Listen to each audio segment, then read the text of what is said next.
We're back with our live town hall with Mayor Brandon Johnson. Mayor, you've said frequently that your goal is to invest in people, so we want to talk about that. Development in the neighborhoods. Back to the audience for more questions. Lourdes. All right, we started the night in Streeterville. We are now headed to Uptown, and I'm going to introduce you to Lori Alexander. She has been a crossing guard in the Uptown community for 25 years? Yes, 25 years. Okay, and you've got a question for the mayor. Yes, Mayor.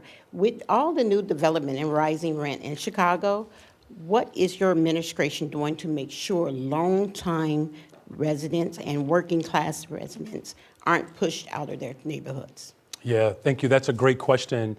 And, unfortunately, for too long, as you know, administrations have not paid close enough attention to working people.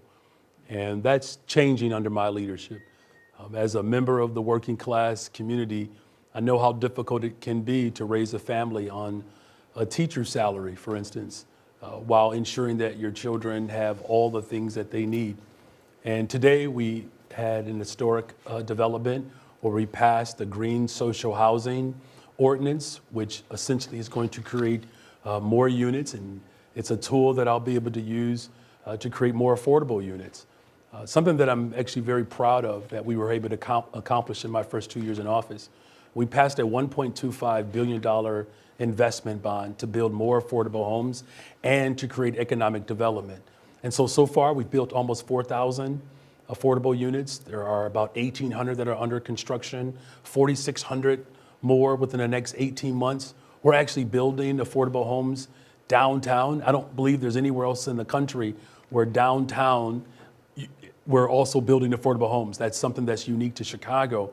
And what I am hopeful for in this moment, as we build more affordable homes with this new tool with Green Social Housing, we can level set rent by building more units. Of course, that actually helps drive down the prices for rent and housing. And one of the things that I'm looking to do moving forward in these next couple of years is to build the safest, most affordable big city in America.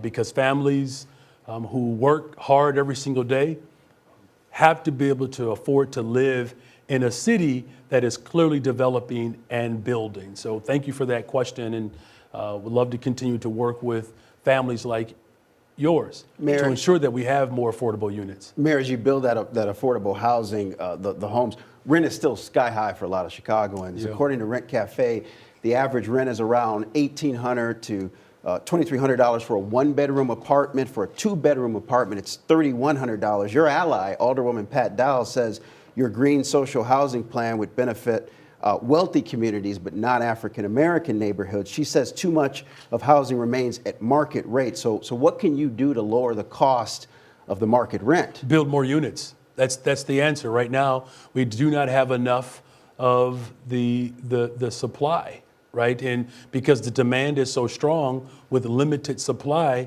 landlords and other developers are able to grow those prices. Now, here's the thing: in the city of Chicago, the reason why we had this bond investment was to create multiple opportunities across the city. Right, of course, our hearts have to be on the west and south sides of the city of Chicago, where disinvestment has been most pervasive. But we also have to ensure that there are families on the north side of Chicago, as you just heard from one of our residents here, is that it's becoming increasingly more unaffordable in places that are not traditionally predominantly black or brown. And so this is why having multiple tools is so critical. Building the safest, most affordable city in America is my top priority moving forward. Because if you look at what's happening in other large cities, the average prices for homes in New York and Los Angeles are $1.1 million and almost $900,000. The average price of a home in the city of Chicago is still around $350,000, $375,000. We're looking to bring that down because as more development comes to the city of Chicago, and it's coming, and it's here, We have to make sure that as we develop our communities, that it doesn't come at the expense of working people. We have to ensure that there's affordability across the board. The fact that we're building affordable homes downtown, that's proof positive that we're not just simply concentrating our effort in a traditional way. We have to be forward thinking and innovative. And that's the only way you're going to build the safest, most affordable city, by being innovative and thoughtful about how we set up families, no matter where they live in the city, they can actually afford to remain here. We have another audience question, Mayor. Yeah, we're going to continue this conversation of affordable housing, and with me now is Erika Esquivel. She's with the Resurrection Project, and you actually know quite a bit about real estate, right? Yes. My name is Erika Esquivel, and I represent the Resurrection Project. For over 35 years, my organization, community, and staff have been very committed to creating sustainable housing in the south and southwest sides of Chicago.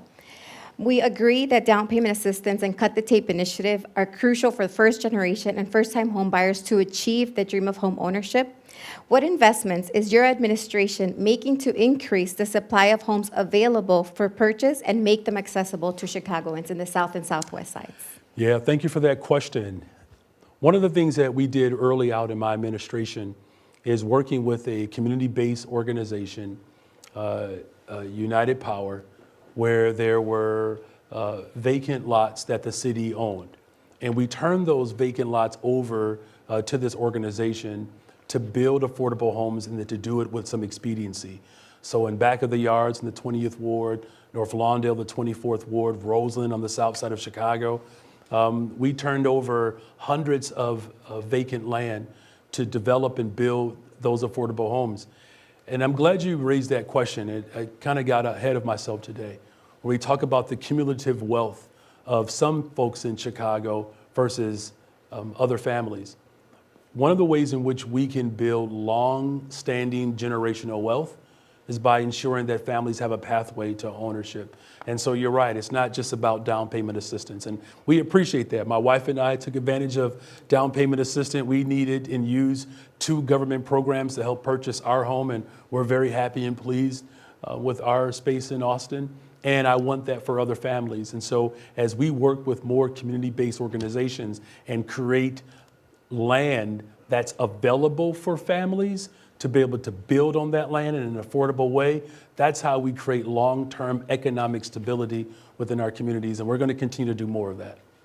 Thank you. Thank you. And Well, we are with- part of United Power as well, so thank you for giving us a Shout out shout-out. to United Power. Yes, yes. Well, with home ownership comes property taxes, and they're pretty high here in the city of Chicago. A recent study found last year Chicago ranked 5th among large metro areas for the largest increase in the average property tax bill. City Council rejected your $300 million proposed hike last year, unanimously, I might add. And does it make sense to pursue another property tax, and what's the alternative? I mean, the property taxes are pretty high. Well, look, I don't want to raise property taxes. I mean, I don't know if anybody Yeah, you wants to ran do on that. You weren't going to do that. Yeah, and it was a very difficult proposal to put forward. And what we also didn't want was to cut services in our public safety, right? So we didn't want to lay off police officers and firefighters. And, you know, we have these economic challenges that I'm fully working to bring people together to address this issue. What's your alternative? Well, Do you have that's why anything in this. mind? I do, but that's why this working group is important, because it's not just about Brandon, right? It's about talking to our business leaders, our corporate leaders, the philanthropic community, our labor leaders, our elected leaders. There are anywhere from 30 to 40 revenue ideas that have already been sort of circulating. But nothing you can really share right now? Well, here's what I will say. Here's what I'm committed to doing is to ensure that this working group speaks on behalf of all of the residents in the city of Chicago, because, you know, look, the structural damage to our budget because of past malfeasance is something that all of us have to work together to correct. And I'm committed to leading the way, bringing people together to do that. But I think as we increase the tax base by creating more economic opportunities for families, that's the approach that we have to have with more expediency. Because as our expenses continue to go up, particularly with the Trump administration, with inflation, with these tariffs, the anxiety that it has caused within our economic sphere, that it's going to require all of us to come together to come up with solutions to ensure that working people are prioritized and we're not balancing the budget on the backs of working people. I wonder, just quickly before we have to go to break up, what long-term structural fix can the city of Chicago take to address what you estimate is over $1 billion budget deficit? Yeah, so listen, one of the challenges that we do have at the city of Chicago, many of the revenue levers require state approval. So it's going to take the effort of my administration to work with the General Assembly so that we have more tools in the toolbox to be able to generate revenue. But here's the bottom line.